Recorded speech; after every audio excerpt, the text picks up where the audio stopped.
अस्सलाम वालेकुम गाइस, आज एक बार फिर आपकी खिदमत में हाजिर हूँ। जैसा कि पिछले वीडियो में मैंने आपको बताया था कि अगले वीडियो में मैं आपको बुद्धा की हिस्ट्री बताऊँगा, तो आज आपको बुद्धा की हिस्ट्री बताने के लिए आज एक बार फिर मैं आपकी खिदमत में हाजिर हूँ। तो चले आपको बुद्धा की हिस्ट्री बताते हैं। ऊपर बुद्धा के पास ही जाकर बताते हैं आपको, उधर से बुद्धा भी सही तरह दिखाएँगे।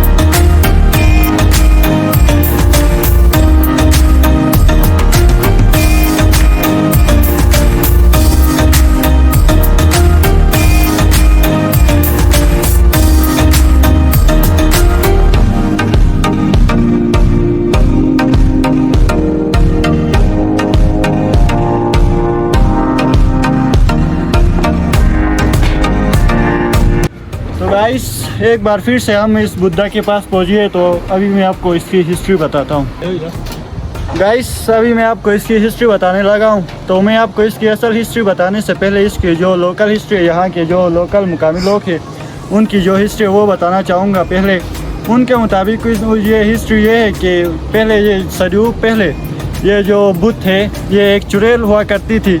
ये पहले दो लोग जब मिलकर इस एरिया में आते थे तो ये एक को खा जाती थी और एक को जाने देती थी, और अगर दो आते थे तो दो को चार आते तो दो को खा जाती थी और दो को जाने देती थी।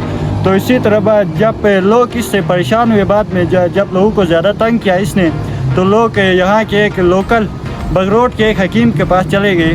वो उस हकीम को जब अपना किस्सा सुना दिया तो उसने इनका मसला हल करने के लिए यहाँ पहुँचा वो, और उसने इस बुद्धा से कहा कि आपका भाई कश्मीर में मारा गया है। तो इसने गम में, अपने भाई के मरने के गम में शोक मनाते हुए एक हाथ अपने दिल पे रख दिया। तो उसको दयाल कहते हैं, इसको बांधने वाले उसको हमारी लोकल ज़बान में। तो उसने इसके एक हाथ पे कील लगा दिया, और जब बाद में कहा कि आपका फादर, आपका बाप भी कश्मीर में मारा गया, तो उससे गम में एक हाथ अपने इस रान पे रख दिया, तो उधर भी एक कील लगा दी उसने। तो इस तरह बुद्धा बांधा गया था। लेकिन असल जो हिस्ट्री है इसकी वो मैं आपको बताने लगा हूँ। अभी जो मैंने बताई ये असल हिस्ट्री नहीं है। गाइस, अभी मैं आपको इसकी असल हिस्ट्री बताने लगा हूँ इस बुद्धा की। इसको लोकल ज़बान में यशनी भी कहा जाता है। तो इसकी असल हिस्ट्री ये है कि इसको 7वीं सदी में बुद्ध मत कौम यहाँ पर रहती थी इस पहाड़ के ऊपर। तो उस वक्त जंगों का ख़तरा ज़्यादा होता था, तो उस जंगों को आसानी से टालने के लिए ये जो लोग हैं इस पहाड़ के ऊपर रहते थे। बादशाहों का दौर होता था, जैसा कि आप सबको पता होगा। तो उन्होंने इस 7वीं सदी में से बनाया यहाँ पर। जब बाद में बनाने के बाद जब इस्लाम आया तो यहाँ से लोग, जो बुद्ध मत कौम के जो लोग हैं वो यहाँ से चले गए। लेकिन जब बाद में वो जाने के बाद यहाँ पर डोगरा राज आया। तो डोगरा राज ने इस जगह पर तकरीबन 150-100 साल हुकूमत की उन्होंने भी। उसके बाद जब हमारे आबा व अजदाद आए यहाँ पर तो उन्होंने उस डोगरा राज को डंडू से भगाया, और भगाने के बाद यहाँ पर अपनी हुकूमत कायम की। इसी तरह 7वीं सदी से लेकर अब तक ये जो बुद्धा है यशनी ये इसी हालत में यहाँ पर मौजूद थे। इसकी हिफाजत के लिए गवर्नमेंट, गिलगित बल्तिस्तान की जो गवर्नमेंट है, गिलगित डेवलपमेंट अथॉरिटी GDA वालों ने यहाँ नीचे एक पार्क भी बनाया है। ये जो पार्क है हर साल इसका टेंडर होता है, लोग उठाते हैं, और यहाँ लाखों की तादाद में बाहर से भी लोग आते हैं और गिलगित बल्तिस्तान के भी लोग आते हैं। पिछले 2019 में यहाँ पर कोरिया से मोंक भी आए थे, यानी जो पंडित लोग होते वो यहाँ पर आए थे और यहाँ पर अपनी इबादत करके चले गए। और गिलगित बल्तिस्तान के गवर्नमेंट को तकरीबन 3 करोड़ डॉलर भी उन्होंने दिए थे इसकी हिफाजत के लिए। तो लोग यहाँ पर आते। ये जो बुद्धा है ये गिलगित बल्तिस्तान की एक हिस्टोरिकल प्लेस होने का सबूत है।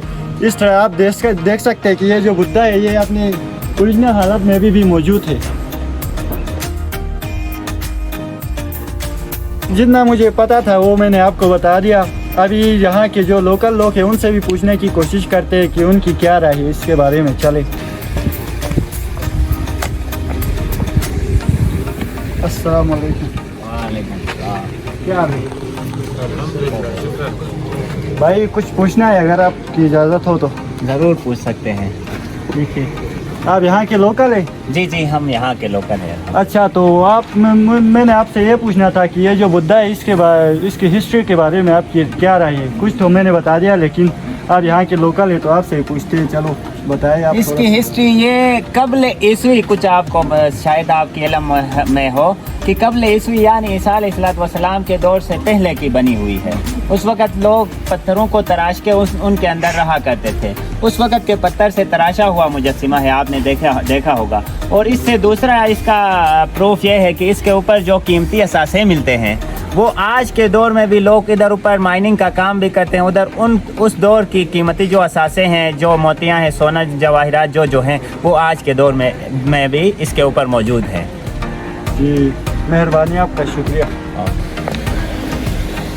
तो गाइस, आज के वीडियो में आपने देखा कि मैंने आपको इसकी हिस्ट्री बताई और लोगों से भी पूछने की कोशिश की, लोगों की राय ली। इससे आपको अंदाज़ा हुआ होगा कि ये जो बुद्धा है ये कितना हिस्टोरिकल है। ऐसी चीज़ें गिलगित बल्तिस्तान के हिस्टोरिकल होने का एक सबूत है। तो इसलिए आज का वीडियो यहाँ तक आपको हिस्ट्री बताई। पसंद आई हो तो लाइक, सब्सक्राइब और शेयर ज़रूर करना। अगले वीडियो में फिर मिलेंगे। शुक्रिया।